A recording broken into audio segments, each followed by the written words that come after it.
সংসদে মনে হচ্ছে আমি যেন পুরো একটা বিশাল স্রোতের বিপরীতে একা লড়াই করবার চেষ্টা করছি এবং একটা ব্রুট মেজরিটির সংসদ, যেই সংসদটি বহুদিন ধরে কোনো বিরোধী দল মোকাবেলা করার অভ্যস্ততা নেই, কারণ এর আগের সংসদটি আপনি জানেন যে 14 নির্বাচনে যেটি গঠিত হয়েছিল সেটিতে কোনো বিরোধী দল বলতে কিছু ছিল না।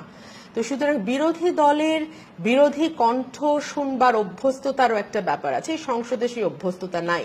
সুতরাং আমাকে সময় দিতে স্পিকার যেমন দ্বিধা করেন, তেমনি আমার সময়ে কথা বলার সময় আমার অন্যান্য যেই সরকারি দলের সাংসদরা আমার চারপাশে আছেন তারা হই হট্টগোল করেন, অর্থাৎ তাদের খুব মানে অনভ্যস্ততা জনিত এক ধরনের কষ্ট আমি তাদের মধ্যে দেখি। আর এই সংসদে যেহেতু বিরোধী দলের সদস্য সত্যি ভীষণ কম, আমাদের কণ্ঠ দু একজনের বাইরে আসলে শোনা যায় না বিরোধী কণ্ঠ, সুতরাং এই কণ্ঠটি আমি বলবো যে যতটুকু বলবার সুযোগ পাওয়া দরকার ছিল সেই সুযোগটুকু আমাদের দেয়া হয় না। কারণ এত ইস্যু, এত কথা বলার বিষয়, সরকারের এত জায়গায় তাদের খামতি আছে, এত জায়গায় তাদের ভুল আছে, যে যেই ভুলগুলো ব্যাপারে তাদের জবাবদিহিতার আওতায় আনবার দায়িত্ব তো আসলে আমাদের। সেই জায়গাটিতে যে পরিমাণ সময় এবং সুযোগ আমাদের দেয়া উচিত ছিল সরকারের, সেটা আমরা পাচ্ছি না। আমাদের যদি দেয়ালে পিঠ থেকে যায় আমাদের আর করার কি আছে? এবং পদত্যাগের ব্যাপারে আমাদের বক্তব্য কিন্তু শুরু থেকে খুব স্পষ্ট, দল যেদিন যে মুহূর্তে বলবে সেই মুহূর্তে পদত্যাগ করব। আমি বিশেষ করে সংসদে গেছি দলের মনোনয়নে, দলের সিদ্ধান্তে, কারণ আমি তো নির্বাচন করে সংসদে যাইনি, সুতরাং এখানে আমার সংসদে যাওয়ার কোনো সিদ্ধান্তের প্রশ্ন নাই। দল চেয়েছে, দল আমাকে সংসদে পাঠিয়েছে, দল যেদিন বলবে আমি সেদিন সংসদ থেকে বের হয়ে যাব। তবে এটা সত্যি যে সংসদে যে পরিবেশ, তাতে কাজ করা অত্যন্ত কঠিন।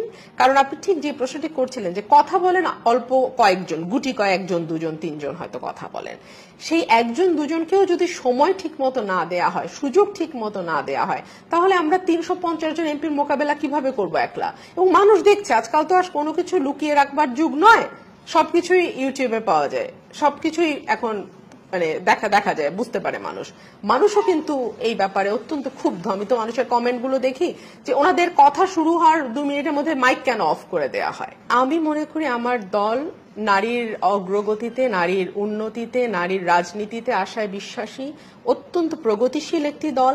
সুতরাং এই দলের কোনো কারণ নেই আমার, তারা যদি আমাকে যোগ্য মনে করে তাহলে নমিনেশন না দেওয়ার ক্ষেত্রে, কারণ অন্য বহু নারীকে তারা নমিনেশন দিয়েছে এবং সামনেও দেবে, সুতরাং না দেওয়ার তো কোনো কারণ নেই। আমি মনে করি যার যোগ্যতা আছে, যে সত্যিকারই এলাকার মানুষের স্বপ্ন পূরণ করতে পারবে এবং একই সঙ্গে সংসদে তার যে ভূমিকা সেটা পালন করতে পারবে, সেরকম নারীর আসলে সংরক্ষিততে না ডাইরেক্ট ইলেকশনে আসা উচিত। বিএনপির চাওয়া খুব পরিষ্কার, বাংলাদেশের মানুষ যা চায় সেটাই বিএনপির চাওয়া।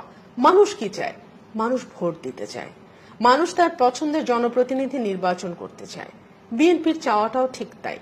বিএনপি চায় মানুষ যাতে নির্বিঘ্নে নিশ্চিন্তে তার ভোটটি দিতে পারে। বিএনপি চায় যারা নির্বাচনে অংশ নিচ্ছে তারা যেন একটা লেভেল প্লেইং ফিল্ড পায়।